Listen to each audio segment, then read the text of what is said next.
bleu, mais tout, tout shiftait en fait. Le décor, la matrice s'effaçait euh, complètement, s'est effacé complètement. Et à un moment donné,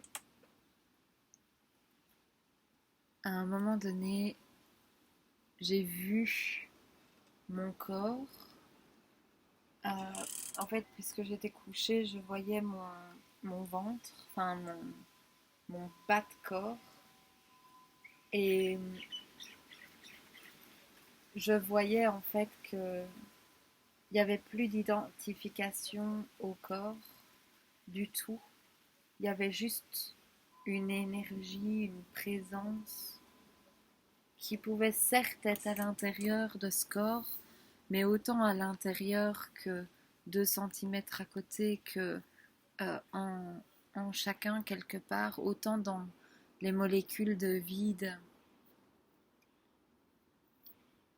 Et, et je regardais ce corps et je le touchais, mais en fait sans un petit peu comme une prise électrique sans être raccordée. Donc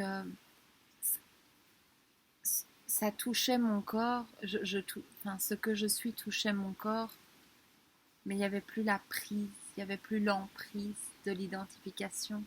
Je n'étais plus lui et je ne suis pas lui. Et à la fois, il y avait vraiment euh, il y avait tellement la vue claire que Uma, Manon est une idée, que c'était pas vital ou important de revenir en tant que Uma ou Manon.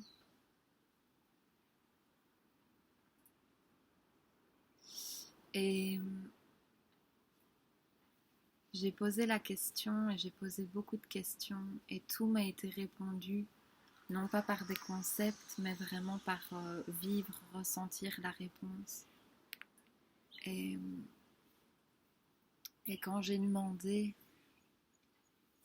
pourquoi Uma, pourquoi Manon, parce que depuis cet espace où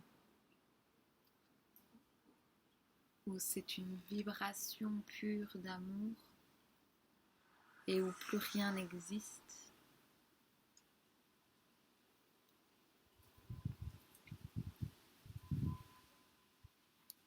quelque part il y a vraiment eu la question de pourquoi Uma, pourquoi Manon. Et là, ce qui m'a été montré en ressenti,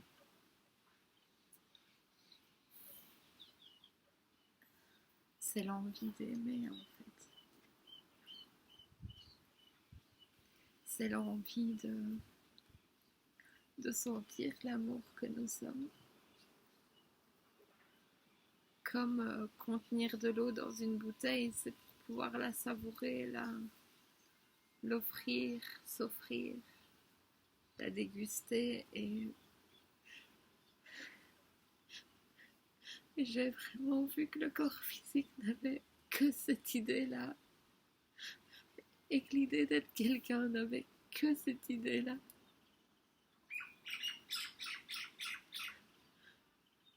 Que l'essence même de cette idée-là, la naissance même de cette idée-là n'avait qu'une seule intention.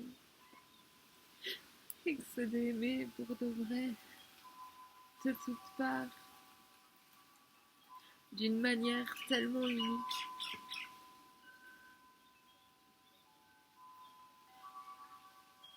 Et je chantais le cœur, je chantais l'offrande. Et, et on m'a répondu finalement à quoi ça ressemble quand on meurt. C'est ça qui m'a été montré.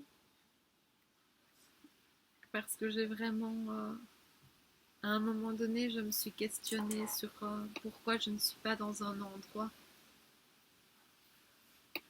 on va dire, une cave de cristal où je reçois des infos, des visions sympas, machin, spirituel bullshit. Et en fait, parce que j'étais tellement plongée et immergée dans la source d'amour qu'en fait tout ça n'existe même pas. En fait. C'était parce que ça c'est une idée en fait, c'est une idée aussi, alors que là c'était pas une idée, c'était l'absolu. Et, et très loin de l'absolu dont je parlais avant, hein. Très très loin, très très loin.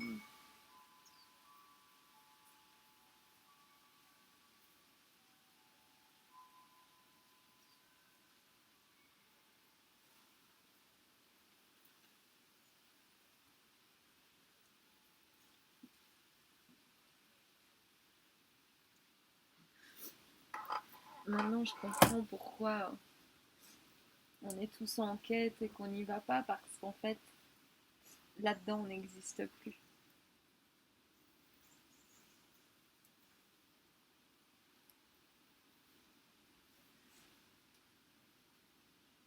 Et à un moment donné aussi, il y a eu les pensées, et si tout ça, j'étais en train de me faire un trip d'ego,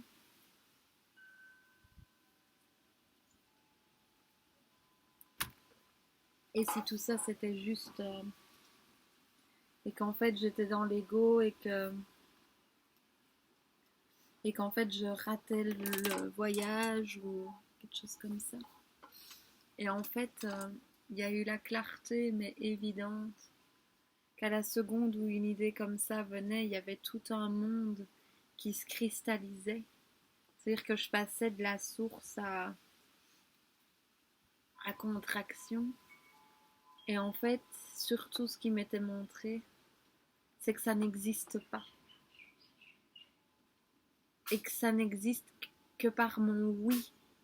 Mais ça n'existe pas. Donc en fait, il y a eu très rapidement le choix d'absolument nourrir aucunement ces idées. Parce que ça ne peut pas prendre forme, parce que ça n'existe pas au sein de ça. Et c'est là que je vois à quel point la pensée, avec notre oui, crée, en fait, à 100%. C'est la même chose que toute crainte, en fait. C'est-à-dire que à la seconde où venait la vague de la crainte, sans la nourrir, rien n'avait lieu. Et ça, pour moi, c'est une clé universelle, totale. Voilà, je vais m'arrêter là.